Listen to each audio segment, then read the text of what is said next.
We're going to hear from Amanda Garcia. Amanda is a paleobiologist who studies the ancient coevolution of Earth and life, specifically through the lens of enzyme evolution. She received her PhD in geology from UCLA and is currently a NASA astrobiology postdoctoral fellow at the Kachar Lab at the University of Arizona. And her talk today will be, well, as you can see, it's titled Resurrecting Ancient Nitrogenases to Explore the Early Evolution of Nitrogen Fixation. Hi, everyone. Thank you for that intro, and thank you for having me to talk today at this seminar. So today I'm going to be discussing an approach to leverage phylogenetics, molecular biology, and engineering biology to reconstruct ancient biology, particularly at the molecular level, and for me, within the realm of understanding the early evolution of nitrogen fixation.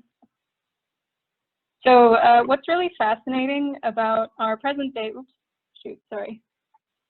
1 second. Okay.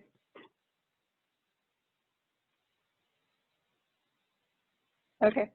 What's really fascinating about our present biosphere is the way in which molecular activity can manifest at global environmental scales. And so for me as a paleobiologist and an astrobiologist, I'm interested in understanding how this interaction has evolved over billions of years of life history. So driving force in my research has been in understanding how the environment has driven the evolution of enzymes over its history and vice versa. And so to answer this question, we need to be able to reconstruct ancient states. So on one hand, we have a general idea of what the Earth environment was like, although it's sort of a hazy view billions of years ago. However, we really have no idea what ancient biomolecules, particularly enzymes, were like 2, 3, or more billion years ago. And so the challenge then is in trying to see if ancient biology can truly be reconstructed. So my approach has been in trying to engineer ancient biology in the lab, so to bring this into the empirical realm. So in practice, this starts with the ability to reconstruct ancient genetic information, which can then be encoded into ancient enzymes, and then to understand how the activity of those ancient enzymes can then manifest at higher levels of biological hierarchy. So we can ask, how can biology at different scales be engineered to reflect the past? And similarly, if we're thinking about independent records of life, how can these experimental ancient biological outputs be recreated to interpret geological records of past life? And so this is a long-term goal, but we can start at practical levels, targeting particularly molecular levels to understand this question.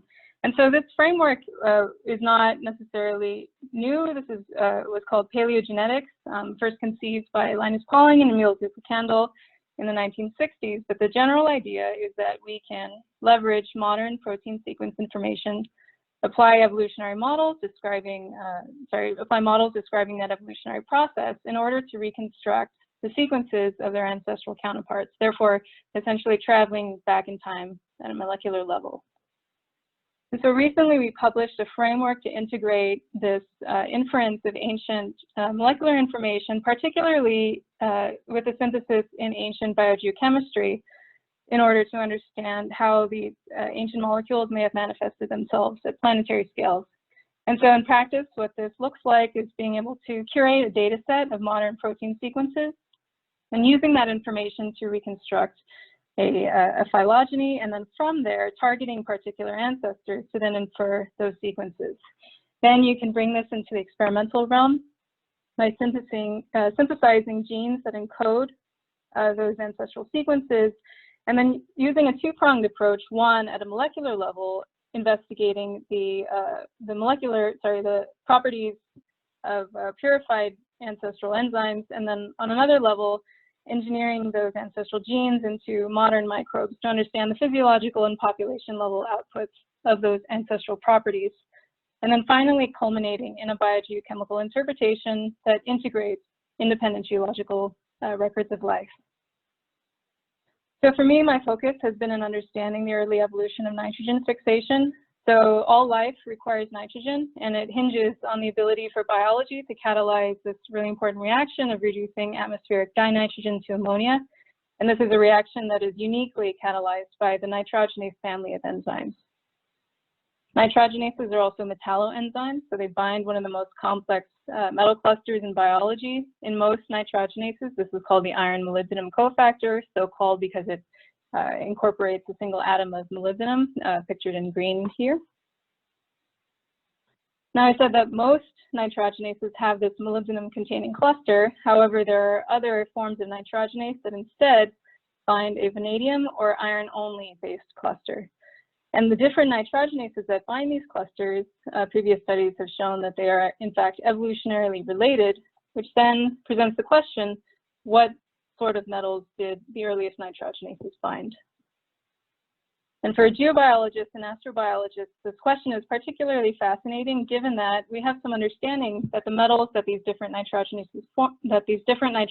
forms use have changed in their environmental abundance over time. So for example, even though most nitrogenases today use molybdenum, that metal was probably exceedingly scarce when nitrogenase first evolved, so it's not all that improbable that ancient nitrogenases might have in fact used an alternative metal. So my approach was first to conduct an in silico analysis of ancestral nitrogenase metal dependence to reconstruct these ancestral nitrogenase sequences. So this is all work that was previously recently published this year in Geobiology. And so we reconstructed these ancestral sequences and then utilized a variety of approaches to try and evaluate the metal dependence of these ancestors. So on one hand, we were looking at the composition of the amino acid composition of the nitrogenase active site. So of course, biochemical studies indicate that there's a fine-tuned interaction between the cofactor and the surrounding amino acid environment, and which likely reflects tuning towards the composition of the cofactor itself. Second, we wanted to look at the active site structure. Previous studies have shown that certain structural parameters along the active site actually correlate between different nitrogenase forms. And then finally, I wanted to map the presence of different cofactor biosynthesis proteins on our phylogeny to understand how the biosynthetic pathway, what we can understand about the evolution of nitrogenase metal dependence through the evolution of that biosynthetic pathway. So first, I reconstructed a maximum likelihood phylogeny from nitrogenase subunit protein sequences. And so pictured on the left, we can see that most of the nitrogenase sequences in blue are from the molybdenum variant of this enzyme. However, there is an interesting lineage up here in this black box, which I've blown up in the center. This is where those alternative nitrogenase enzymes branch, so the iron and the vanadium variants. But we also, what's interesting is at the base of this lineage are two so-called uncharacterized clades of nitrogenase, where we actually don't know what sort of metal that what sort of metal cofactor these homologs bind. And so basically the takeaway is that something interesting happened along this phylogenetic trajectory, and so we selected several ancestors along this lineage to reconstruct and analyze.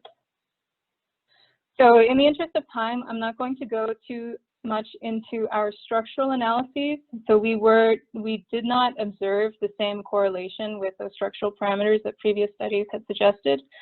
So we found that this parameter was inconclusive for trying to classify the metal dependence of our ancestors. However, the active site sequence composition of these ancestors was informative.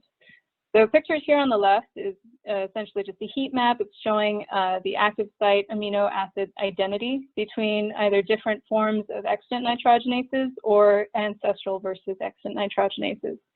And so you can see at the bottom that molybdenum nitrogenases are separable from the vanadium and iron variants.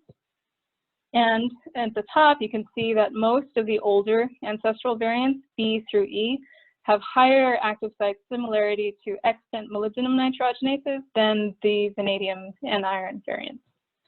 And so this was also confirmed. Our co-author, Brian Klachkowski, built a classifier that also incorporated some of the statistical uncertainty of our ancestral inferences, and also found that these ancestors classify with the extant molybdenum nitrogenases.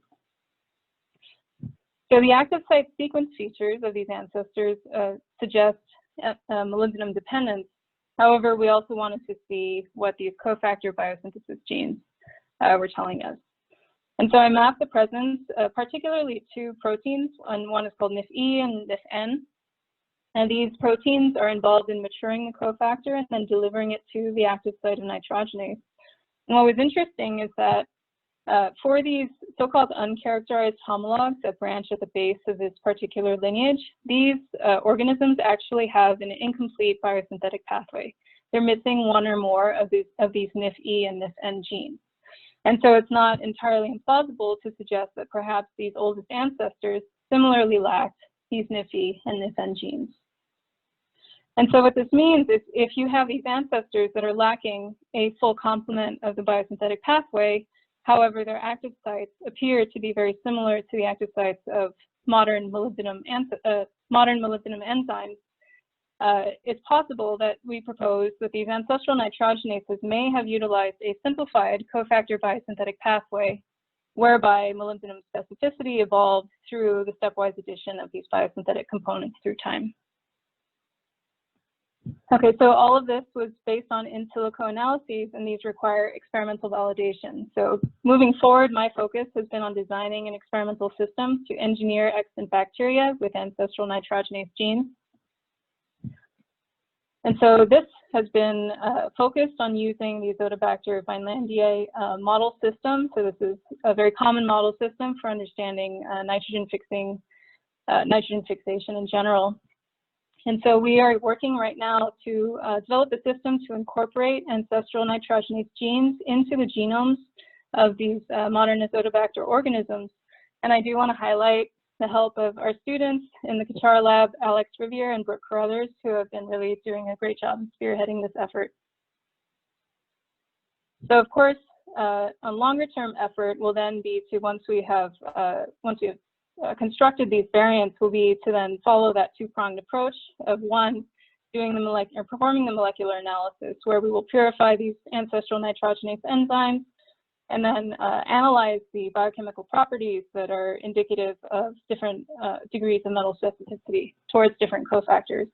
And then on the other hand, we'll be assessing the physiological effects of these incorporated ancestral genes into the genome by understanding growth and metal uptake of these engineered organisms. And finally, culminating in that biogeochemical interpretation. So I just want to end here on some larger questions. So again, driving interest in my research is to what degree does the environment constrain molecular evolution? And so if it is in fact true that these enzymes, nitrogenase enzymes, did use molybdenum in the past, perhaps molybdenum then is so essential to nitrogen fixation that it was used despite its overwhelming scarcity in the early Earth environment. And then we can, if that is true, we can think, would life in fact converge to similar solutions on other worlds? So with that, I just want to acknowledge our research group. I want to thank my PI, Batul Kachar, as well as the students that have helped me with this, and collaborators for this particular study, Hannah McShay at Stanford, Brian Klachkowski at the University of Florida. And I want to thank different sources of financial support, University of Arizona, NASA Astrobiology Postdoctoral Fellowship Program, NSF, and the John Templeton Foundation. So thank you.